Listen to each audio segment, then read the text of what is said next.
On June 22nd, Oracle put its reason in writing. 21,000 people, 13% of the company, cut because of, quote, the adoption and deployment of AI technologies. The largest cut of its kind this year. But 600 other executives had already run that play. And in February, a survey asked all 600 of them one question. Did it actually save you money? Oracle was not an outlier. It was a data point. Challenger, Gray & Christmas tracks the stated reasons American employers give for cutting jobs. And it started counting artificial intelligence as its own category in 2023. This year, employers named AI in 101,743 announced job cuts. Put another way, of every 4 jobs American companies announced cutting in 2026, nearly 1 of them named AI as the cause. That is almost double the 54,836 blamed on AI in all of 2025. And it happened in 6 months. For 4 straight months, March through June, AI was the single most cited reason for layoffs in the United States. In May alone, it was named in 38,579 cuts, 40% of everything cut that month. The highest Challenger has ever recorded. These were not leaks. Companies said it out loud in their own words. Salesforce, in February. Agent Force handles the work, so it no longer needed to backfill roles. Coinbase, in May, cutting 700 people. Engineers now use AI to ship in days what used to take weeks. Cloudflare, cutting 1,100 that same week. Its chief executive noted the vast majority were middle managers. His word for them was measurers. And Amazon had opened the year cutting 16,000 corporate jobs, its chief executive saying plainly that AI would reduce the company's total corporate workforce. Read together, these are not excuses. They are a thesis. The work still exists. The people doing it no longer have to. So do the arithmetic the way a chief financial officer does it. A role costs salary, benefits, payroll tax, and a desk. Cut it, and the saving appears immediately. This quarter, in the margin line, in the number analysts are already watching. The cost of being wrong appears later, and in a different budget. Severance is this quarter. Recruiting is next year. Retraining is the year after that. That asymmetry is not a detail. It is the entire reason the play is attractive. The savings are legible on the day you announce them. The bill is not. Careerminds is an outplacement firm. Its business is handling the people on the other side of these decisions. In February, it surveyed 600 human resources leaders, not commentators, not analysts. 600 people who had personally signed off on a layoff in the previous 12 months. Nearly 79% of them said technological change, specifically AI, was the reason. So this is not a survey about whether AI takes jobs. It is a survey of the people who already decided that it does, asked what happened next. Before the answer, follow where the money went.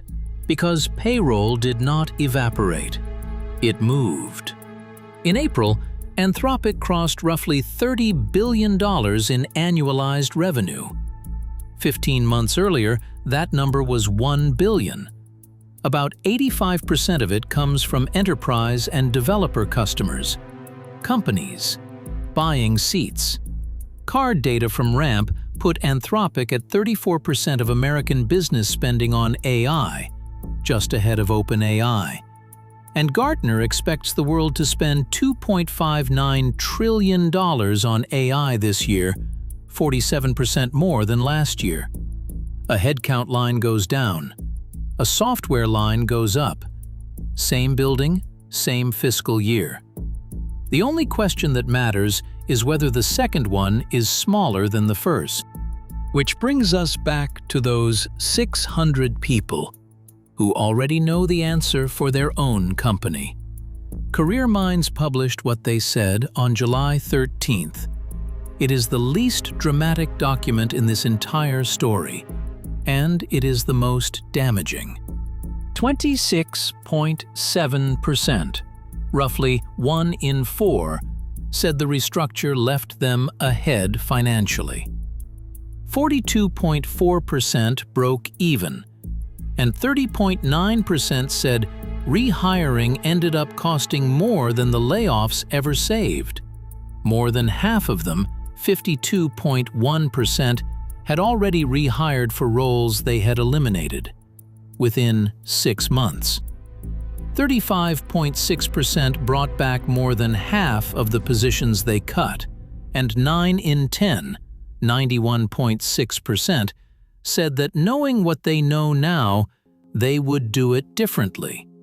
Only 8.4% said the plan delivered what it promised, with nothing they would change.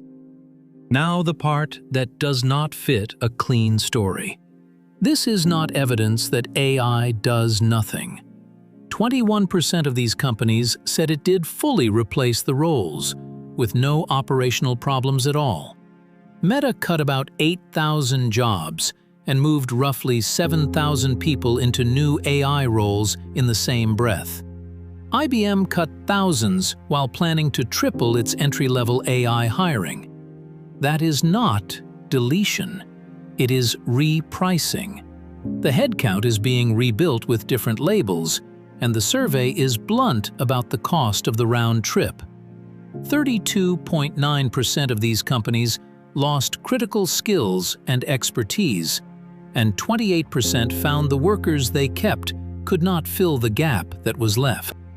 The clearest version of this cycle is also the most misquoted. Klarna's AI assistant, built with OpenAI, was said to do the work of 700 full-time agents. That traveled the world as 700 people fired. It was not. It was a workload comparison. Klarna's headcount did fall from about 5,000 to 3,500, but mostly through a hiring freeze and attrition, and the company told Fortune that AI did not directly explain the drop. What is not in dispute is what happened next. In May 2025, Chief Executive Sebastian Siemiatkowski told Bloomberg the cost-cutting had gone too far. Klarna started recruiting human agents again. The reason was quality. There will always be a human if you want one. So, who actually got paid? On this evidence, not most of the companies that cut, 1 in 4 came out ahead. The vendors did. The payroll line reappeared as a software line, and that market grew 47% in a single year. And the cost landed hardest on the people with the least leverage. 31.5% of these executives named entry-level roles as the group hit hardest.